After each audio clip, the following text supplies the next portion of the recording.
আপনি লেখেন আঙ্কিতে বেজে যাবে না আল্লাহ আল্লাহ আল্লাহ আঙ্কি তুলে না এইভাবে চুরি পড়ায় না আমি তো জানি না নাও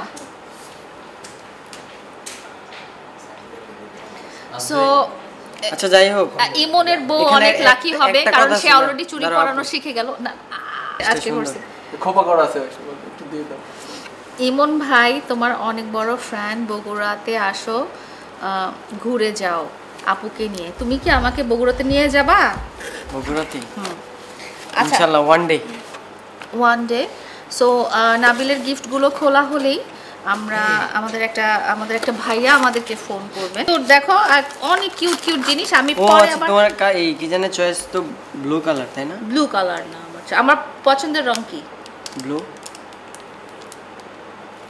হয় নাই এতদিন আমার সাথে চলে ফিরে বলে কি আমার পছন্দের কালার এটাও সাদা চুড়ি নাকি দেখো হ্যাঁ সাদা চুড়ি দেখো এই যে দেখা যাইতেছে আচ্ছা ঠিক আছে এই জিনিসটা অনেক সুন্দর হ্যাঁ অনেক সুন্দর এটা আমি ইমনকে গিফট করব ইমন নিয়ে যাবে কার জন্য তুমি এখন কার জন্য নিবা আমি কি জানি সময় হোক যখন হবে তখন আমি নিজেই কিনে নিয়ে যাব তার জন্য তবে এটাকে তো লাইলা পরে মানা আসলে অনেক সুন্দর so thank you so much আমার যদি গার্লফ্রেন্ড থাকতো আমি ওর জন্য নিয়ে যেতাম না ওর গার্লফ্রেন্ডের দরকার কি তোমার গার্লফ্রেন্ডের দরকার কি তুমি একটু কষ্ট করে আপুকে পরিয়ে দাও ঠিক আছে একবারে তাহলে বিয়ে করব এটাই তো হ্যাঁ একবারে ও বিয়ে করে ফেলবে ইমনের জন্য মেয়ে দেখতে হবে ও যাতে একবারে বিয়ে করে ফেলতে পারে ওর গার্লফ্রেন্ডের কোনো দরকার নাই খামাখা বিয়ে শাদী করবা সেটাই ভালো ঠিক আছে কয়দিন ঘোরাঘুরি করবা তারপর বলবা পছন্দ হয় না এগুলো একদম করবা না একটা রকেটও মনে হয় দিছে নাকি রকেট না এটা লকেট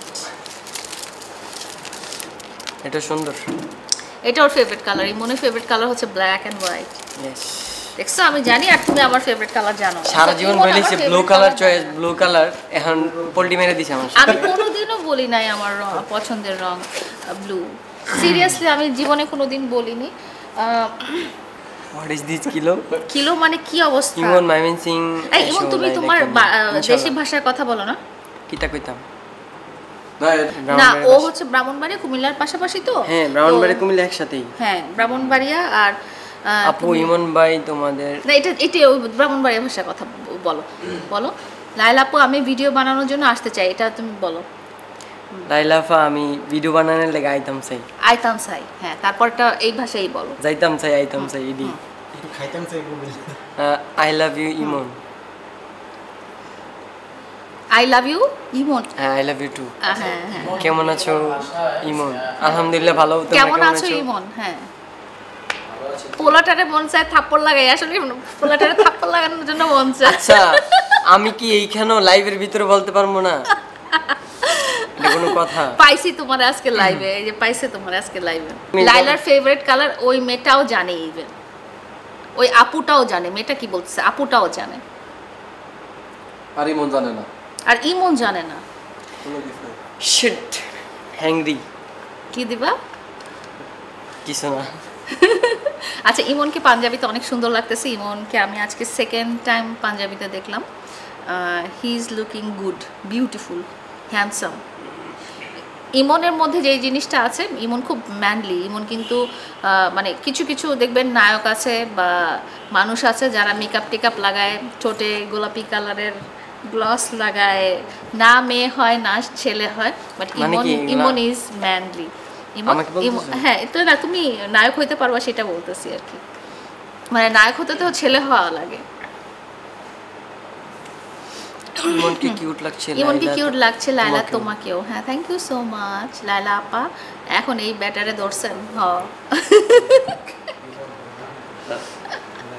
সো অনেক মজার লাইফ চলতেছে আজকে আসলে আমরা আজকে আমি আর ইমন স্পেশালি আজকে এই জুমার দিনে একসাথে আপনাদের সামনে এসেছি আমাদের কমেন্ট না পড়ে 3 টাকার জন্য হ্যাঁ এই ইয়েতে এসেছি বিকজ হচ্ছে আমরা চাই যে আপনাদেরকে রমজানের শুভেচ্ছা জানাতে আমরা চাই যে আপনাদের জন্য আমাদের যত দোয়া আছে সেই দোয়াটা আমরা আপনাদেরকে পৌঁছে দিতে চাই এবং আমরা দুজনে আপনাদের কাছে চাই যে আপনারা আমাকে আমার জন্য এবং ইমনের জন্য দোয়া করবেন আমরা যেন রমজান মাসটা কিভাবে কাটাতে পারি ইবাদত করে হ্যাঁ ইবাদত করে সুন্দরভাবে কাটাতে পারি এটা হচ্ছে আমাদের রমজানের উপলক্ষে আপনাদের কাছে আসলে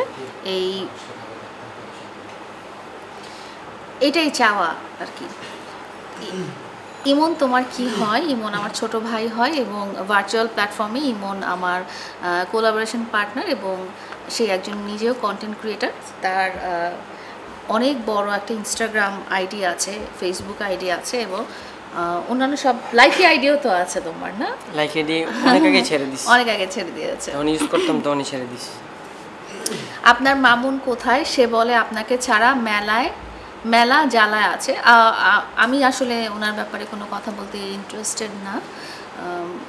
ওনার সাথে আমার পার্সোনাল একটা রিলেশন এই ছিল। যে কমেন্টটা পড়ো।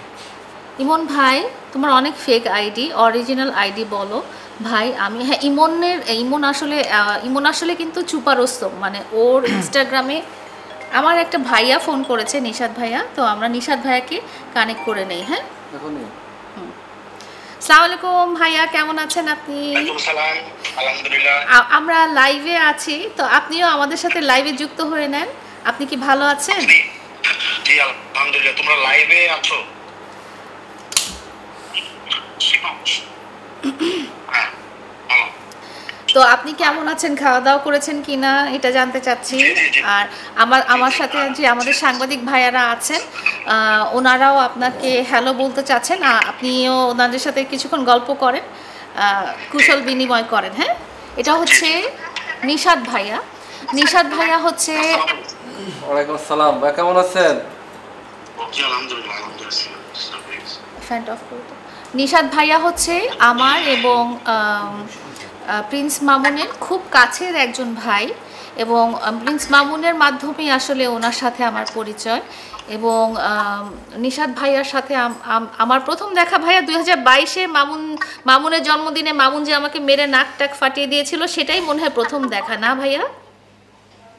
মনে আছে? মামুনের জন্মদিনে গাড়িতে করে যাচ্ছিলাম, মামুন একদম মেরে আমার নাক টাক দিয়ে রক্ত টক্ত বের করে দিল। তারপরে আপনি আমাদেরকে নিয়ে বসালেন বনানীতে। ওই দিন মামুনের জন্মদিন ছিল। তো ওই দিন মামুন পুরা মানে আমার গাড়িতে ছিল এবং আমার গাড়িতে সে আমাকে এমনভাবে মেরেছে, মারার কারণে আমার নাক টাক দিয়ে পুরো রক্ত গলগল করে পড়ছিল। তো নিশাদ ভাইয়া পরে আমাকে নিয়ে একটা জায়গায় বনানীতে একটা রেস্টুরেন্টে উনি বসালেন, তারপরে মামুনকেও ডাকলেন। ওই দিন নিশাদ ভাইয়াও ছিল, তাই না ভাইয়া? হ্যাঁ হ্যাঁ, আমি ছিলাম ওই দিন প্রথম, মানে রাস্তাঘাটে প্রথম হাট দেয়, বাসা তো আগেও দিয়েছিল। রাস্তাঘাটে ওই দিনই প্রথম আসলে হাত দিয়েছিল। তো আসলে ভাইয়া আমাদের অনেকগুলো ঘটনার সাক্ষী।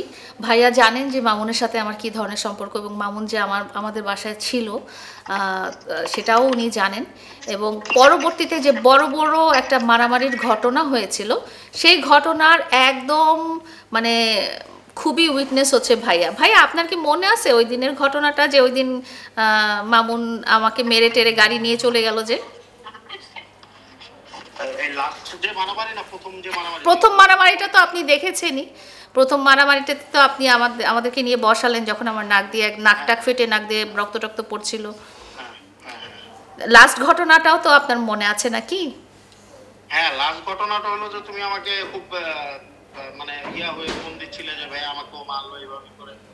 তারপরে বললো যে আমার মা গাড়িটা নিয়ে চলে গেছে, সম্ভবত এটা বলতেছিলে।